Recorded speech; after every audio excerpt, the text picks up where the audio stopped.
بسم اللہ الرحمن الرحیم. یعنی پہلے آپ توبہ، جس کو مقام توبہ کہتے ہیں، کہ آپ ماضی میں جو کچھ کر چکے ہیں اس پہ توبہ کر کے اللہ تعالیٰ سے معاملہ صاف کرتے ہیں، مقام توبہ اس کو کہتے ہیں. اور شعوری توبہ کر لے. ایک ہوتا ہے لاشعوری توبہ. لاشعوری توبہ یہ ہے کہ آپ بس سب گناہوں سے توبہ کر لے، آپ کو پتہ نہیں کہ کس کس گناہ سے کیا. ایک شعوری توبہ ہے کہ آپ کو پتہ ہے کہ میں نے اس چیز سے توبہ کیا، اب میں یہ کام نہیں کروں گا. تو یہ شعوری توبہ آپ جو ہے نا مطلب کر لیں مقام توبہ، بے شک کتنے دنوں میں ہو جائے، بتدریج آپ کر لیں. کوئی ایسی بات نہیں کہ آپ ایک دن میں کر سکیں گے، لیکن یہ بات بتدریج کر لیں شعوری توبہ کہ اب میں اس سے توبہ ہے، اس سے توبہ ہے، اب اس سے توبہ ہے، اب اس سے توبہ ہے. یہ توبہ کر لے، یہ مقام توبہ آپ کو حاصل ہو گیا. اب اللہ کے ساتھ آپ کا معاملہ صاف ہو گیا. ہاں جی، کلیئر ہو گیا ماضی کے لحاظ سے. اب مستقبل کی باری آ گئی. تو یہ کیا چیز ہے؟ یہ انقلاب، یہ پورا انقلاب ہے. یہ انقلاب کسی کے زندگی میں کسی وقت بھی بپا ہو سکتا ہے، لیکن اس کو پھر برقرار رکھنا ہوتا ہے. برقرار رکھنا ہوتا ہے مطلب اس کے لیے پھر محنت اسی پہ کیا ہوتی. ہاں، پانی بہت مل گیا لیکن کنٹینر نہیں ہے، گیا. ہاں جی، پانی خود اپنے ذات پہ تو قائم نہیں ہوتا. بہت مل گیا لیکن کنٹینر نہیں تو گیا.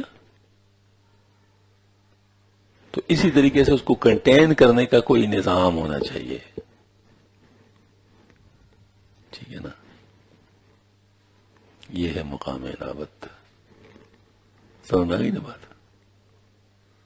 اس کے لیے جو نظام بنایا جاتا ہے کس چیز سے بنا ہے؟ وہ مقام انابت ہے. یا کریم. مستقبل میں آپ نیت کر لے کہ اب میں نے اللہ کا بننا ہے. اس کے لیے جس چیز کی بھی ضرورت ہے میں نے اس کو کرنا ہے، اور ان اسباب کو اختیار کرنا شروع کر. ان اسباب کو اختیار کرنا شروع، چاہے وہ چھوٹے اسباب ہے چاہے بڑا اسباب ہے.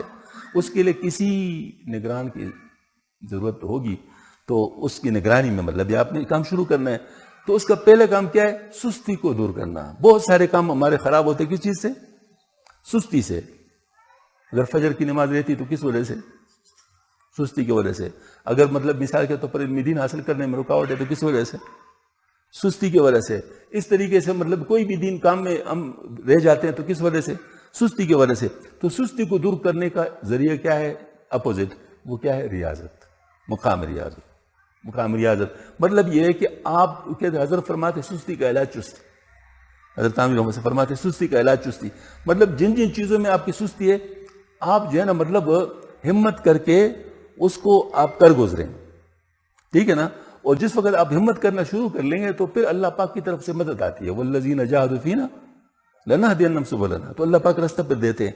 تو اس طریقے سے ماشاءاللہ مقام ریاضت آپ جو ہے نا جتنے عرصہ بھی آپ کا شیخ آپ کے اوپر محنت کرنا چاہے تو وہ مقام ریاضت آپ کا طے ہو جائے گا. پھر اس کے بعد مقام قناعت ہے. دوسرا جو نقصان ہوتا ہے لوگوں کو یعنی ہرس ہونے کی وجہ سے ہوتا ہے. دیکھو نا، حب جاہ کیا چیز ہے؟ یہ ہے جاہ کی ہرس. حب با کیا چیز ہے؟ یہ با کی ہرس. حب مال کیا چیز ہے؟ یہ مال کی ہرس ہے نا. اور کیا چیز ہے؟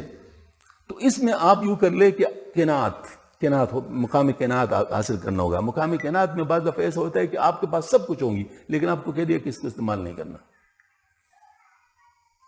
یہ مطلب یہ اس لیے نہیں کہ مطلب آپ کو اس سے استعمال کرنے سے ہمیشہ کے لیے روکتے ہیں، لیکن نہیں، آپ کو سکھانے کے لیے مطلب ڈٹرمنیشن کے لیے آپ کو جو ہے اس سے وقتی طور پہ روک دیتے کہ آپ نے یہ کام نہیں کرنا. مثلا آپ نے 2 جوڑے میں گزارا کرنا ہے. آپ وزیر ہے، مطلب بہت مطلب آپ کے پاس سب کچھ ہے، لیکن نہیں، یہ آپ کے شیخ نے کہا نہیں، آپ نے صرف 2 جوڑے میں گزارا کرنا ہے. اچھا، آپ کو کہہ دیا بھائی جی صاحب نے صرف مثال کے طور پر اس کمرے میں گزارا کرنا ہے، اس کے ساتھ اپنا سارا کچھ آپ نے وہ کرنا ہے. اچھا، آپ نے کھانے پینے میں یہ کرنا ہے. یہ قناعت سکھانے والی بات ہے. یہ بزرگوں کے ہاں ماشاءاللہ اس کا بہت انتظام ہوا کرتا تھا، یہ سکھاتے تھے یہ چیزیں. تو قناعت، تو مقام قناعت. اس طرح پھر اس کے بعد مقام تقویٰ آتا ہے. یعنی تقویٰ اس میں جو آتا ہے کہ فجور کے مقابلے میں تقویٰ ہے نا، تو مقام تقویٰ کیا چیز ہے؟ دیکھیں میں آپ سے اگر آپ 20ویں منزل پر ہیں اور اس کا بنیرا نہیں ہے اور آپ کے پاس 2 سال کا بچہ ہے، کیا خیال اس بچے کو آپ کو چھوڑ دیں گے؟ چھوڑ سکتے ہیں؟ کیوں نہیں چھوڑتے؟ اس کی وجہ ہے کہ بچہ تو بچہ ہے، اسے نہ سمجھے. لہٰذا آپ کسی اگر ہاتھ سے چھوٹ گیا تو اس نے دوڑ لگانی ہے، بے شک آپ اس کے پیچھے دوڑ لگو، جتنا آپ اس کے پیچھے مزید تیز بھاگے گا، اور پتہ نہیں پھر کیا ہو جائے گا اس کے ساتھ۔ تو نفس جو ہے نا، یہ ہمارا بچے سے بھی زیادہ نادان ہے، بچے سے بھی زیادہ۔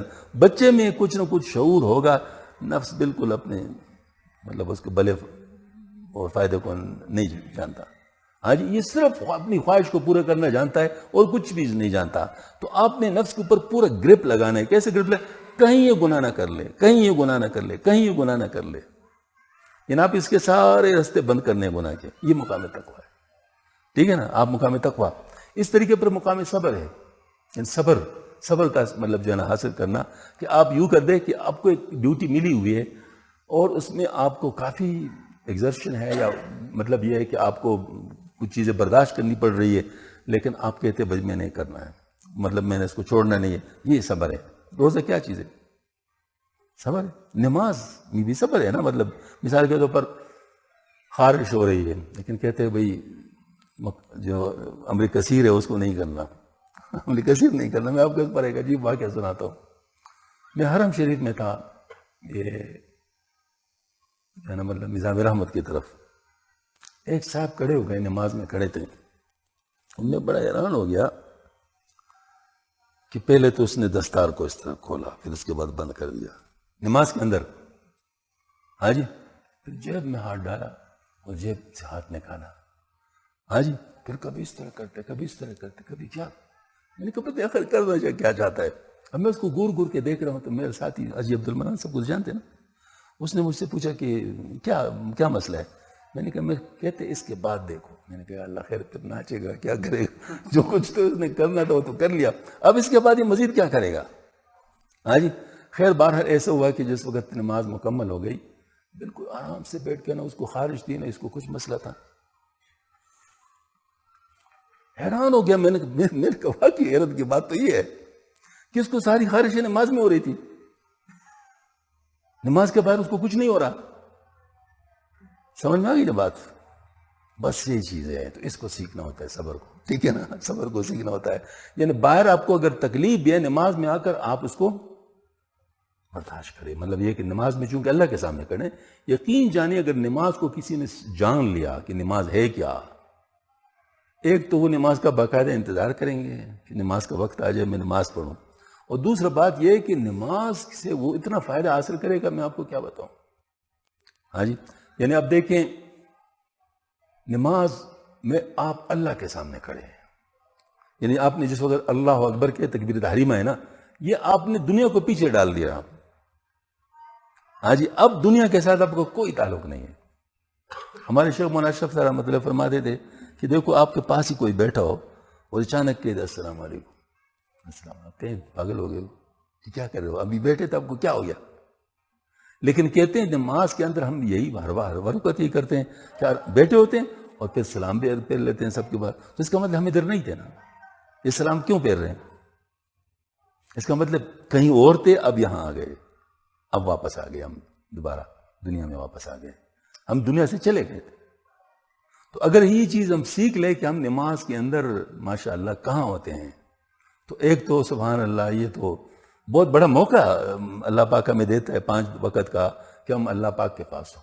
ہاں جی، اور پھر یہ بات ہے کہ یعنی مطلب یہ ہے کہ اس میں ہم یعنی پروٹوکول اللہ تعالیٰ کے، دیکھو میں آپ کو بات بتاؤں، جہانگیر بادشاہ تھے نا، مجدد صاحب نے یہ بات لکھی ہے، جہانگیر بادشاہ، اس کے ایک وزیر تھے، اس نے اپنے شیروانی کے بٹن کو ٹھیک کرنا چاہا، تو بادشاہ نے اس پہ بڑا عتاب کیا کہ میرے سامنے ہوتی ہوئی تو نے ایسی حرکت کیوں کی،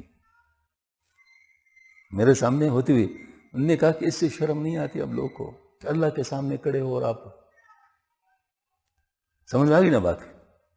یعنی اگر واقعی کسی کو سمجھ میں آ گیا کہ نماز کے اندر میں کدھر ہوتا ہوں اور نماز کا معاملہ کیا ہے، تو وہ صحیح بات ہے کہ اس کو اصل چیز کا پتہ چل جائے گا کہ یہ دنیا ہے کیا اور اس کے نماز کے اندر کیا ہے۔ تو بہرحال میں عرض کرتا ہوں یہاں پر بھی صبر ہے، لیکن وہ صبر ہم سیکھیں گے نا تو کر سکیں گے نا، اگر ظاہر ہم نے سیکھا نہیں ہے تو ہم نہیں کر سکیں گے۔ پھر اس کے بعد زہد ہے۔ زہد ایسی چیز ہوتی ہے کہ ایک انسان اللہ کے ساتھ بس اپنے تعلق کو ایسا مضبوط کر لے کہ دنیا کی چیزوں کو صرف بضرورت مجبوری کے اندر، جیسے مطلب انہیں اسباب کے درجے میں ایک آپ کی مجبوری ہے، ورنہ صحیح بات ہے کہ آپ کا اس کے ساتھ کوئی تعلق نہیں ہو، دل آپ کا اس کے ساتھ نہیں لگاؤ، دل جو ہے نا آپ کا اللہ تعالیٰ کے ساتھ لگاؤ، چیزوں کے ساتھ آپ کا دل نہیں لگاؤ، اس کو ہم زہد کہتے ہیں۔ تو یہ زہد جو ہے نا مطلب مقام زہد حاصل کرنا ہوتا ہے۔ پھر اس کے بعد مقام توکل ہے۔ مقام توکل کا مطلب یہ ہے کہ انسان کے پاس جو کچھ ہے اس پر اتنا بھروسہ نہیں ہو جتنا کہ اللہ پہ بھروسہ ہے، جتنا اللہ پہ۔ حضرت مولانا اشرف صاحب فرماتے تھے یہ توکل تو بچہ بھی کر سکتا ہے کہ جیب میں کچھ نہ اور کہہ دے کہ جو اللہ سب کچھ کرتا ہے، اور میں اصل توکل تھے کہ بینک بھرے ہوں اور پھر کہہ دے کہ اللہ ہی سب کچھ کرتا ہے۔ یعنی آپ کا اپنے پیسے پہ بھروسہ نہ ہو، اپنے پوسٹ پہ بھروسہ نہ ہو، اپنے کسی دوست پر بھروسہ نہ ہو، آپ کا بھروسہ کس پر ہو؟ اللہ پر ہو۔ سیکفیکم اللہ۔ ہاں جی، مطلب یہ ہے کہ بس اللہ جل شانہ ہمارے لیے کافی ہے۔ یہ جو ہے نا یہ اتنی بڑی طاقت ہے، اتنی بڑی طاقت ہے، انسان بالکل یعنی مستغنی ہو جاتا ہے علم کے لحاظ سے بھی۔ حسبنا اللہ و نعم الوکیل، نعم المولا و نعم النصیر۔ ہاں جی، اس طرح عمل کے لحاظ سے بھی۔ تو اس وجہ سے میں عرض کرتا ہوں کہ ہم لوگ کیا کریں، مقام توکل پر، اس کے بعد پھر مقام تسلیم آتا ہے۔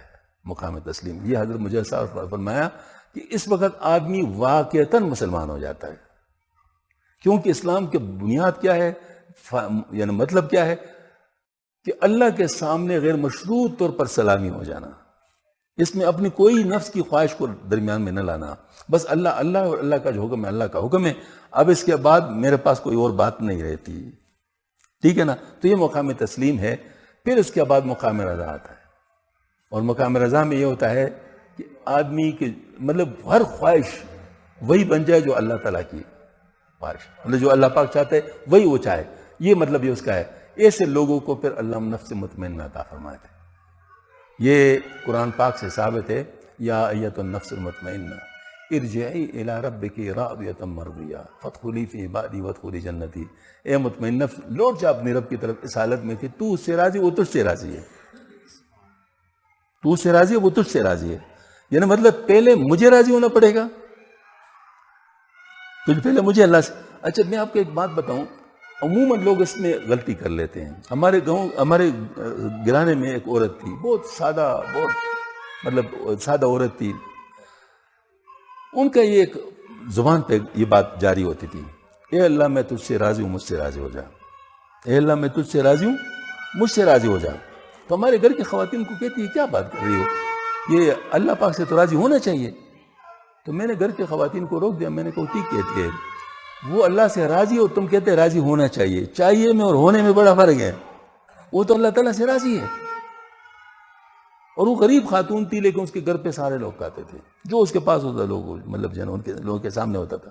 ہاں جی، تو جس وقت وہ فوت ہو گئی تو ان کی بہن نے ان کو خواب میں دیکھا، تو بہن نے خواب میں دیکھا تو بہن اس سے پوچھتی ہے، بہن کیا سچ مچ وہ منکر نکیر آتے ہیں اور لوگوں سے پوچھتے ہیں؟